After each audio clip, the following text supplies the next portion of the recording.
While leadership is never based on grassroots democracy or grassroots democratic behavior even, some of you will now think, finally someone says it, and I have to disappoint you when you're now one of these guys who's still sitting there and say someone has to tell them how it works, someone has to make the decision, and it's all about the person in front, and this person will tell the rest of the world or the rest of the team how to do the work and when to do the work. This is not what this episode is about. And by the way, if you still stick to that kind of leadership, your approach is heavily outdated and often excused only by yourself when you say, that's my personality, this is how I am. And by the way, if you still are that kind of person that says, it's my personality, you have to deal with it, or don't take it personal when I do X, Y, Z, announcing your misconduct up front doesn't make it any better.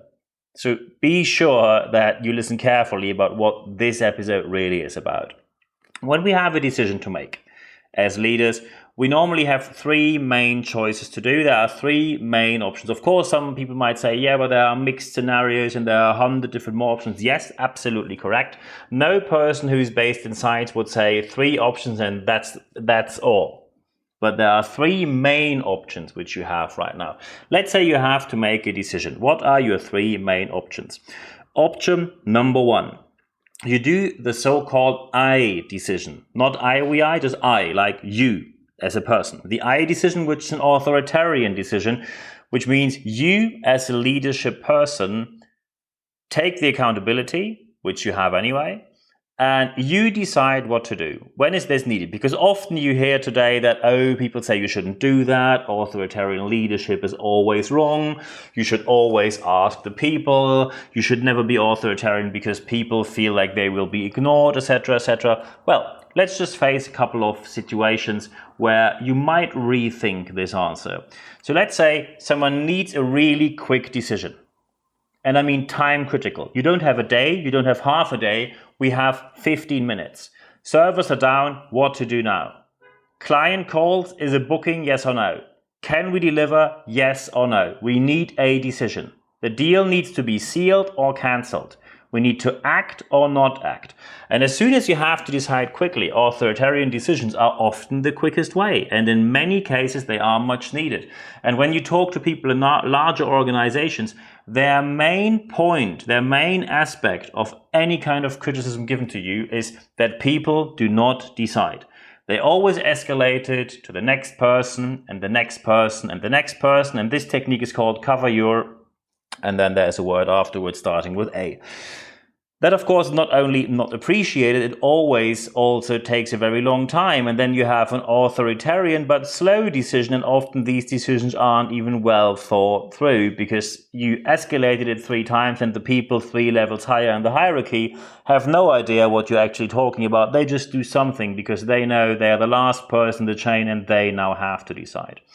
Authoritarian decisions are needed when you need either a quick decision or when you have to decide for the disadvantage of your own group, because groups will behave in a strange way, and I get to that in a minute, when it comes to deciding about their own fate.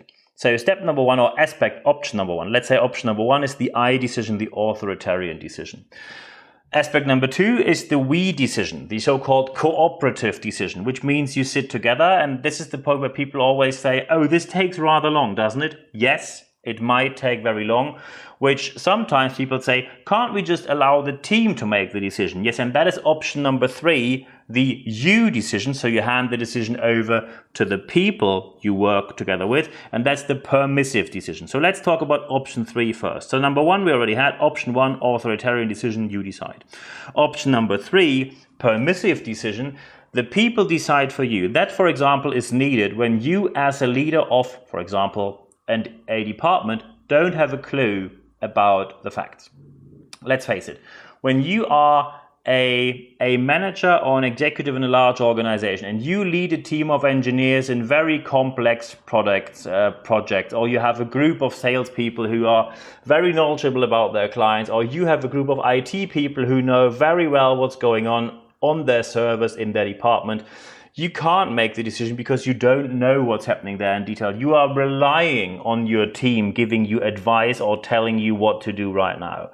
The permissive decision is always good when you want to pick up people's brains, and you also want to be sure that these decisions are based on people's own opinion and expertise as well as experience.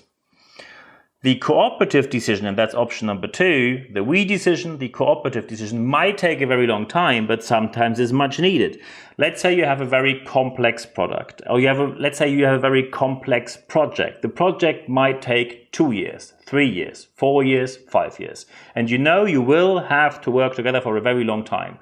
When you start these projects with an authoritarian decision, you lose people in the first place already. And then people say, and especially leaders say that. Often leaders say, but it can take weeks or maybe months to agree on everything, and then we need an examination, and then there's a counter-examination, an opinion, and a counter-opinion, and one opinion, and an expert, another expert. Yes, that is the case. But when you want to run projects properly, this is the way how you do it. I just give you a proper example. If you have an authoritarian decision, so for example, the Berlin airport, which I think at the end was delayed by 7 or 8 years before it was completed.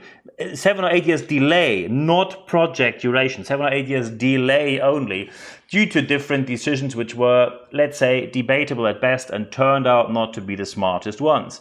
And then, of course, you could say, well, when the public hand is involved and the governments are changing, it will always be the case that things get delayed. Well, when we look into one of the most complex construction projects ever in European history of the last 20 years, the Gotthard Tunnel in Switzerland, highly complex, many engineers involved, even cross-country.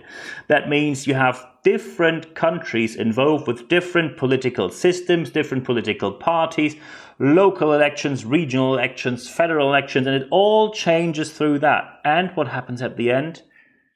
They are on time, on track, on target, finished a year early with perfect quality, and didn't even reach the budget they planned.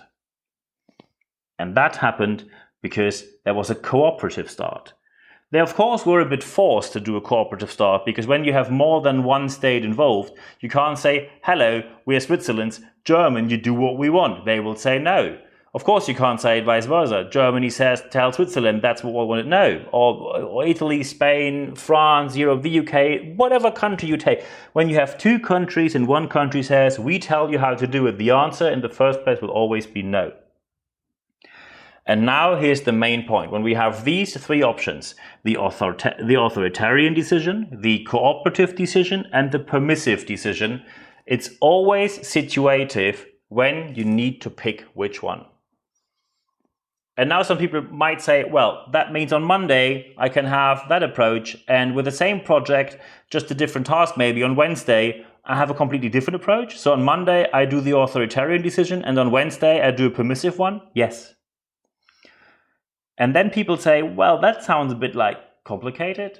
Yes, that's why there are so little really good leaders. Because leadership is not sitting there with a checklist saying step 1, step 2, step 3, this is what always works. I still see many leadership trainings out there which do nothing else than teaching you checklists. And then you leave the seminar room and you wonder, why isn't this working? Well, because it never worked. Science will always tell you it depends on the context, what you do when you have soft skills like leadership, communication, conflict management, project management. You need to know some tools, but the situative application is what makes a good leader a great leader. So be sure that in every situation you might pick a different one, and very important, accountability can never be delegated. And that's especially important in this system, because often we have the following. In an authoritarian decision, of course, the leader is accountable. No one debates that. In a cooperative decision, often leaders think that the accountability gets shared. No, it doesn't. The leader is accountable. Other people might be responsible for a couple of tasks, but they are not accountable. When you have a decision which is permissive, which means the team decides, often leaders say, now you are accountable, I am not. That's not correct. The leader is always accountable, no exception, because accountability cannot be delegated. People mix up accountability with responsibility. You can delegate tasks and people are responsible. As a leader of, for example, a department, you stay accountable. And by the way, when people do it really wrong, you always have to question who picked these people and who trained them. And then we have an organizational problem that often many organizations do not invest enough into training and coaching of their own people. It's very important now. It's very important now to know that when you talk about responsibility and accountability, one principle cannot be applied. You cannot say that when the project goes well, the leader becomes a big gets a big celebration, is the hero of the whole organization, and as soon as things go wrong, they tell people, oh, it's the fault of that project manager or that engineer or that programmer, because that's not how it works. You can't celebrate leadership when things go right and then blame single people or smaller groups on a hierarchically lower level when things go wrong. Accountability means you celebrate when it goes right and you get blamed and take the consequence when it goes wrong. That's why you're called a leader. That is part of your task. And this is why accountability can never be delegated. And very important to know is that when you think groups will always decide reasonably, so you delegate as much as you can because sometimes people just fear the decision, this is not how it works. People sometimes choose in the wrong way. They decide in the wrong way against their own good. I'll just give you a couple of examples. Let's say you're now facing sort of a crisis and you say, okay, we need to just have one of these efficiency programs, maybe get rid of a couple of people and just become more efficient than we were before. So who to get rid of? Who to lay off? Do you think your team will say, pick that one? Or let's say the opposite. Let's say your company is doing really well, your organization is doing very well, and you say, oh, we need this new software to be future ready. People will say, oh, we're really busy and it works very well. Why do we have to do that? Or when you see suddenly there's a competitor and you want to be proactive and you say, oh, we need to update our processes because the streamlined processes of our competitors will become a problem because they will in the future be able to offer cheaper and lower prices. People will say, oh, look, we're on the market for 20-something years. Don't panic. It's all going right. And then they decide against their own good. And the problem why they decide against their own good is a lack of consciousness for context. They don't see the whole picture. That's what many people say. And by the way, some people don't want to see the whole picture. It is perfectly reasonable when some people say, I have a job here, I do this job very well, I like to come here on time, do my job, I love my job, I love the people, I love the organization, but I also like to leave on time. I don't want to be a leader for a good reason. And then people lack the context, often because leaders didn't tell them about it. Or, that might also be an option, some people just honestly don't care. And that's why you can't put grassroots democracy on single aspects. I'm not talking about having a general election where people vote for parties or whole programs or whole ideas and concepts. You cannot put a single idea out of context to the vote of a vaguely informed or uninformed group of people. Because then you will think, oh, but when information is available, they will get the knowledge and they will check the facts. Do they? Like Brexit? Brexit, where we have historically the first moment in history where not only voluntarily, but repeatedly, especially when it comes to support, repeatedly, people voted for less freedom, less rights, and a worse off economy. I mean, look at the development of the British pound just in the recent future. People actively voted against being part of a community which offers them way more opportunities. And all this, despite the fact that information is available, data is available, case studies is available, people just ignored it. Because you will always have certain people, and that's what James O'Brien on LBC, Leading Britain's Conversation, his radio show, he said, some people are already miserable and their joy comes from making others miserable as well. I remember the day when I watched on TV, I was sitting in front of my TV, seeing the moment when the UK left the European Union. And as you can hear from what I say here, I'm not a big fan of Brexit, to say the least, because it doesn't make much sense. Let's face it, to leave the European Union, especially not how it's done. It doesn't make any sense at all to leave the European Union, but that's a different topic. Politics apart. They interviewed people on Parliament Square. So you have a journalist from BBC, and now we have two people here, Stacey and Tracy. So that's already the moment. Hello, Stacey and Tracy, and you think, okay, where's Jack in the Box just jumping into the picture? Okay, here we are, Stacey and Tracy.